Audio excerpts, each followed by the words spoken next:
Should be hearing me now. Lovely to see you this morning. Thank you, as ever, for coming on the show. Have you reached out to the Chancellor, Rachel Reeves, since she was crying in the Commons on Wednesday? Yes, I did. It was deeply distressing to have witnessed it, and of course I wasn't that far away, just opposite the table of the House there. Yes, so I messaged her shortly after PMQs, basically to say that I felt for her, and I hope that she was okay. And there's a report in the Mail on Sunday this morning suggesting that the Tories warned Labour about Rachel's tears 17 minutes before PMQs.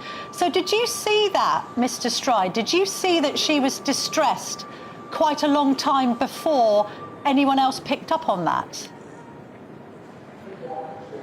No, I didn't, Camilla. In fact, the first I became aware of the situation was when Rachel came in and sat down, and then it was immediately apparent that everything was not really right. And as I say, really quite upsetting to see it, really. It's very upsetting. And she's obviously cited personal reasons. But it is significant for the country, isn't it? If a Chancellor is seen to be in distress in public, it has implications for the markets. They didn't react well to what they were seeing. We then have resignation rumours flying around. Can we be honest here? Can we cut to the chase and say that perhaps this woman who did embellish her CV simply isn't up to the job? Well, I think I don't want to sort of personalise this around what happened at Prime Minister's questions, which we are told that there was a personal reason why Rachel was very distressed, and I think we should just respect that.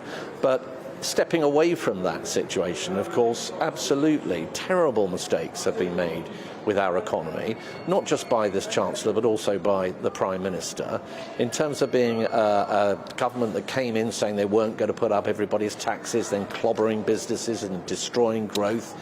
They then have gone out and borrowed vast amounts of money, stoked up inflation, so we've got interest rates higher for longer, which is hitting people and businesses up and down the country. And of course, overall, mismanaging the economy by destroying the so-called fiscal headroom that the Chancellor has against her targets, which is going to mean, I'm afraid, increased taxes in the autumn, which are going to be really difficult for a lot of people who are already struggling because of the choices taken by this Chancellor.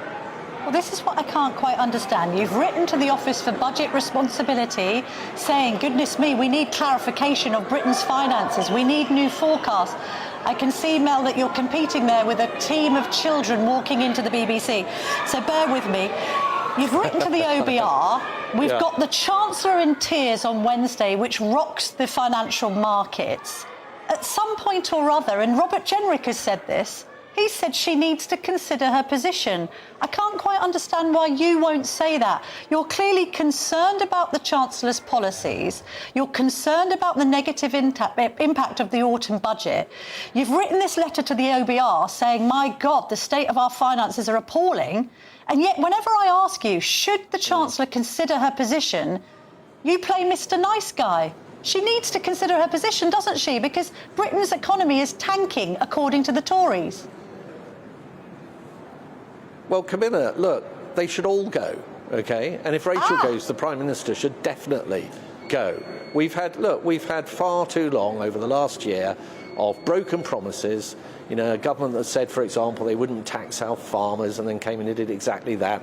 They said they wouldn't means test the winter fuel payments for pensioners, then they did exactly that. They said they wouldn't put up our taxes left, right and centre, including national insurance, and they did exactly that. And we've now seen a government that is so chaotic, it's almost U-turning by the minute. U-turning on the winter fuel payment, U-turning on our pressure for them to have a national inquiry into grooming gangs, U-turning under pressure from their own backbenchers just last week on welfare, which is leading to this growing black hole of unfunded commitments. Okay, there's about £7 billion of those lying around, and that's why I wrote to the OBR. This government said was they would not get into the business of unfunded commitments, and we don't know what the figures are now going to be looking like, and yet we're taking big decisions in Parliament. So when you say they should all go, you're saying that the Prime Minister and the Chancellor should consider their positions and resign? I think the whole front bench is taking our country in entirely the wrong Should they direction. resign? I believe that the Prime Minister is. So, look, I think they should all go, right? I don't want to see a Labour government. I don't know why we keep playing these word games and all this. Well, no, Camilla, you're playing word games. You want them to be voted out, or you want them to resign? No, I'm saying that I think, given your question to me was, do you think they should stay in place? I think the whole lot of them are not fit for purpose. It's quite obvious that the way that the economy is being mismanaged at the moment is hitting people right up and down our country, and I'm afraid it's possibly going to get even worse in the autumn. So, that's not a record that would substantiate most people staying in their roles. Yeah. Okay. All right. Let's move on to a story on the front page of the Sunday Telegraph. Axe sickness benefits for foreigners, Tories urge. Many people watching and listening to this, Mel Stride, might wonder why on earth foreigners can claim disability benefits and why the Tories allowed that to happen, presumably for the last 14 years.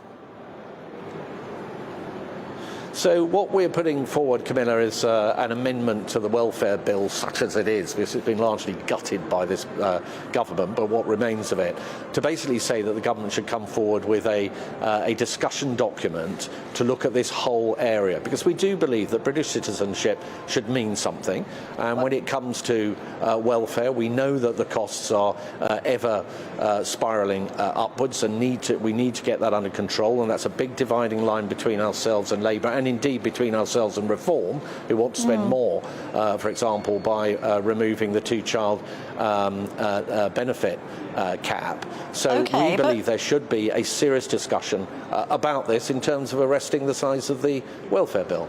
But why on earth did the Tories allow people who aren't UK citizens to claim benefits of up to £1,200 a month?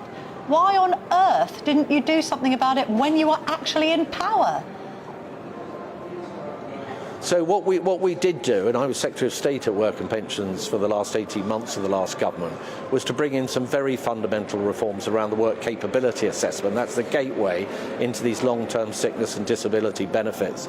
And the OBR actually scored those reforms as meaning £5 billion worth of savings and seeing 450,000 fewer people going on to those benefits and actually then instead heading in towards the world of work. And we had, just if I could finish, we had very detailed plans, particularly around personal independence payments that we'd already consulted on, and then the general election interrupted that process, and all of these kind of other issues which we would have brought forward had we been elected to make very substantial savings. In our manifesto we had a further £12 billion of savings per year. So that was the clear direction of travel, backed up by the fact that we'd actually proved that we could make very significant savings in welfare. But you didn't ever say while in office that you should stop foreigners from claiming sickness benefits, did you?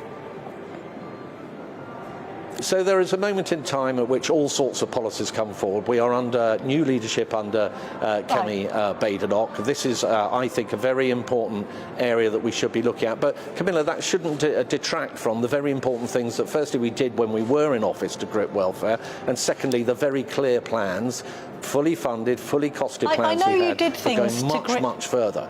And I know you did things to grip welfare, and I think we should give Ian Duncan Smith credit for reducing that welfare bill by 31 billion. But let me ask you this, Mel Stride.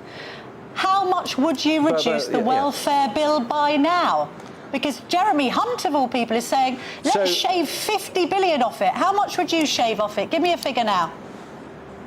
Yeah, so we are going through a policy development process that will take some time. At the time of the next election, we will have absolutely clear proposals as to exactly what we're going to do. We don't know what the world's going to look like in 4 years' time. But what I am saying is that we have a track record of getting on top of welfare spending and making savings, and that was 5 billion when I was Secretary of State, and about 500,000 people, fewer people going on to those benefits as confirmed by the OBR, and we went into the last election with further savings of 12 billion a year. And yes, there is indeed more work and more thinking to be done. On the issue of foreign nationals, we think it's important that British citizenship means something. We think it's important that we get on top of welfare bills around that particular issue, and our amendment is calling on the government to come forward with a discussion document so that we can go into that area of policy in greater detail, because we need to get on top of the welfare bill in a way that this government has basically given up on,